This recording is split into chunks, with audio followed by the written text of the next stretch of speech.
Hello everyone, and welcome back to another video. And today I'm going to be talking about why this 538 model will be extremely inaccurate for 2024 and why I actually have Donald Trump winning in an electoral college landslide. Make sure to hit the like button and subscribe for more content just like this.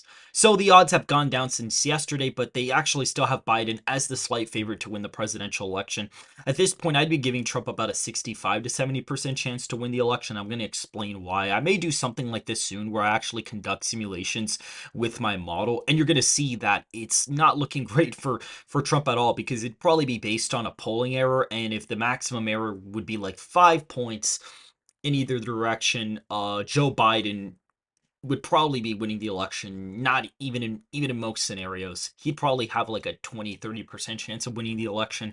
And if we come over here, they basically aggregate everything based on ratings here, and what they do is, yes, the average has Biden at 272, but when you look through all the states, they basically have Biden at 270 electoral college votes. This forecast here is mainly looking at the simulation average. On their actual map here, they have Biden winning with exactly 270 electoral votes, and that's because he gets the Nebraska 2nd congressional district on the map. But a lot of these really don't make sense. If you look, Arizona is a point victory now. It's 55 out of 45% chance. If we look at Nevada, you have a 1.3 margin of victory, and we see Michigan is less than 2020, but Pennsylvania votes by the exact same margin it did last time, but Wisconsin is more Democrat. And then we look at Georgia, it goes more Republican. North Carolina is an improvement. Nebraska's second gets closer, but Minnesota also gets closer, while Pennsylvania stays exactly the same. Florida is only 5.5 Republican. New Hampshire gets closer, though. Maine at large gets way closer. Virginia does as well. But Texas is only like a point improvement. And Ohio gets closer, which makes no sense because that is a very right trending state. Even compared to 2020, it's trended massively to the right. And so I actually have Donald Trump winning this by double digits. And then in Maine second, he barely improves in Maine at large. Here, despite getting the state 4 points closer, New Mexico's only 2 points more Democrat. Iowa goes more Republican, despite Ohio going more left. Colorado is only like 0.9 percentage points less Democrat, but New Jersey swings 4 points to the right. But South Carolina is only like 0.3 points more Republican, but Alaska's only 2 more points. But then Oregon and Illinois get way closer, and so does Washington. But Kansas is not safe. Delaware is still safe, Democrat.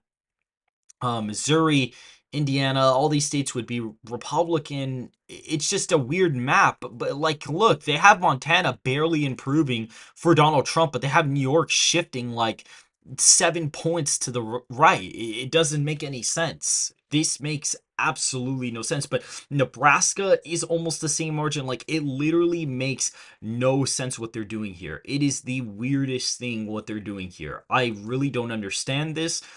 It really doesn't make any sense. The fact that they have Texas as a battleground is weird to me because they're probably just having a fetish about it. Like, I don't know what's up with them with Texas. The 538 always likes to put Texas in their, column possible scenarios. They give Biden a better chance to win in an electoral college landslide than Trump, which is just absolutely ridiculous. When you look at Biden's favorability rating, my document here, his approval rating is 22 points net worse than what it was on election day in 2020. Meanwhile, Trump's has gone down like 3 points. So to simulate this is really ridiculous. Trump wins the electoral college with, I guess this means with greater than 350 electoral votes, which is 36 out of 100, which I guess makes sense. They also have Biden with a really good chance to win the national popular vote, which, I mean, you could technically put him at like it maybe tied in probability, but I think Trump would be the favorite to win the popular vote. Now I think neither of them are going to win a majority of the popular vote. That I think this is fairly reasonable, and I actually think it would be more than likely Biden would win a majority of the national popular vote. Now, this is ridiculous. Biden wins the national popular vote by 10 plus points. 14 out of 10 for Biden out of 100, but 4 out of 100 for Trump. Like, Trump has a much greater chance of winning the popular vote by over 10. And then look at this. So Biden wins the popular vote but loses the electoral college. They have it there, which that makes sense. Trump wins the popular vote, loses the electoral college, like literally less than 1% there. The election is decided by a recount, 5 out of 10. The election is decided by a smaller margin than the vote share for third-party candidates, 61 out of 100. Biden wins at least one state he didn't in 2020 is 51 out of 100. That makes no sense at all. That makes zero sense. How are you going to tell me that Biden is going to end up doing better in the electoral college? Like, how, like, that makes no sense. How are you going to tell me that he's going to have a 50% chance? So basically, they're saying there is a 50% chance that Trump could lose North Carolina, essentially. That there is a very realistic shot that Joe Biden could pick off North Carolina. I don't think that's the case at all. And you're going to see in my forecast why the 538's model sucks. And what I did is I got the New York Times / Siena College poll. You have the Trump plus 7 sample. And what they did is they asked them, okay, who'd you vote for in 2020? They had Biden plus 3, which is not that far off from the actual popular vote. So I applied the adjusted error. Trump's ahead by 5.5. The actual popular vote was plus 6.2. We see the battleground states, they pulled the same group who they voted for in 2020. And when you apply the adjusted errors, when you look at my model margins for these states, they're not that far off from the adjusted polls. They're really not that far off. All of them are actually within the 3.5 standard deviation error in polling data for elections. So it's not that ridiculous to insinuate Trump's going to win an electoral college landslide. Currently, I have Trump getting around 47% of the national popular vote. He gets around 75 million votes. Biden is at around 66 million. Kennedy, Stein, and West are taking a lot of those voters that would have voted for him, which would have possibly made the popular vote tied. So third-party candidates are really taking a lot of votes away from Biden as of right now. Here are the demographic margins. The biggest to note is that the African-American vote is much closer and Hispanics are way closer. That's going to be driving a lot of these margins. And we see, these huge margins where Donald Trump essentially takes all of the states he won last time, fairly easily. He wins all of these easily. He adds Ohio, Iowa, Texas, Florida into his safe column, including Nebraska's first, the at-large vote, and Maine's second congressional district is also added alongside Alaska.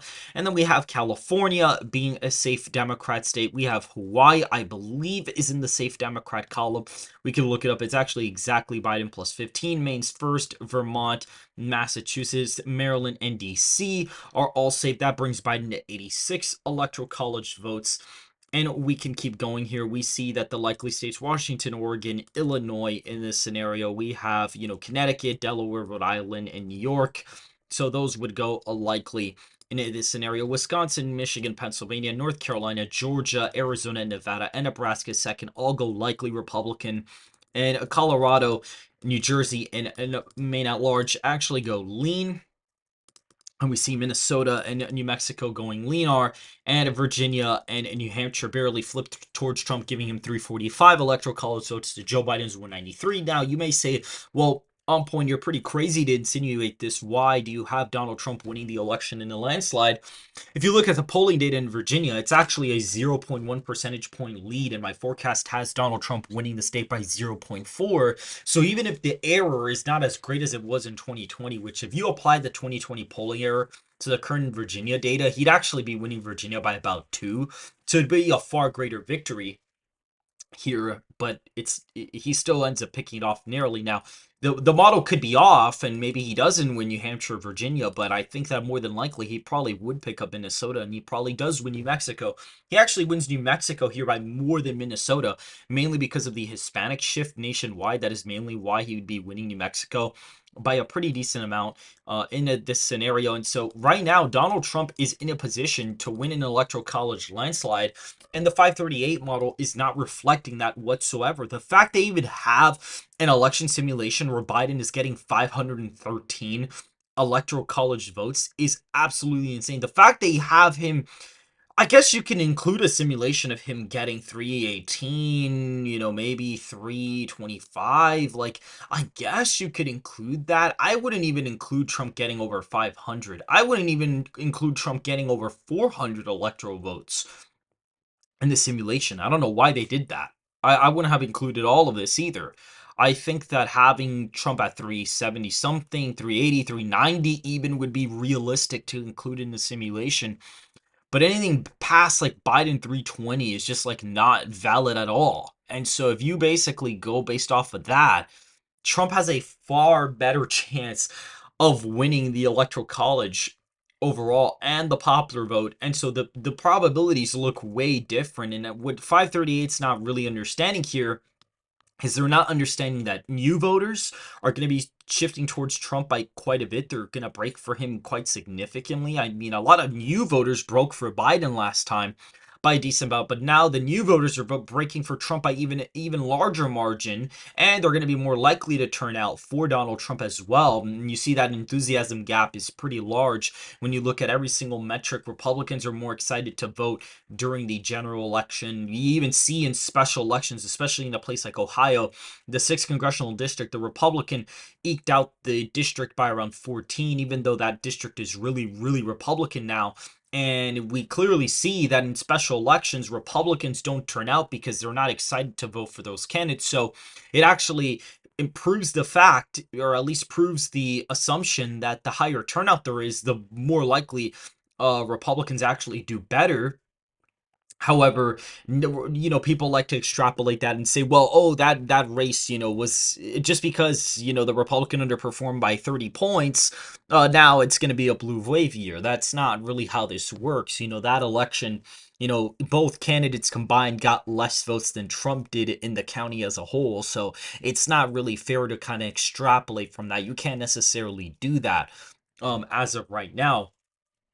And so that is essentially it as to why I think the 538 model is not great, and why my model is much farther superior. I mean, my model, I have a Google sheet where it basically goes over the previous result. It looks at the swings and trends in every single state.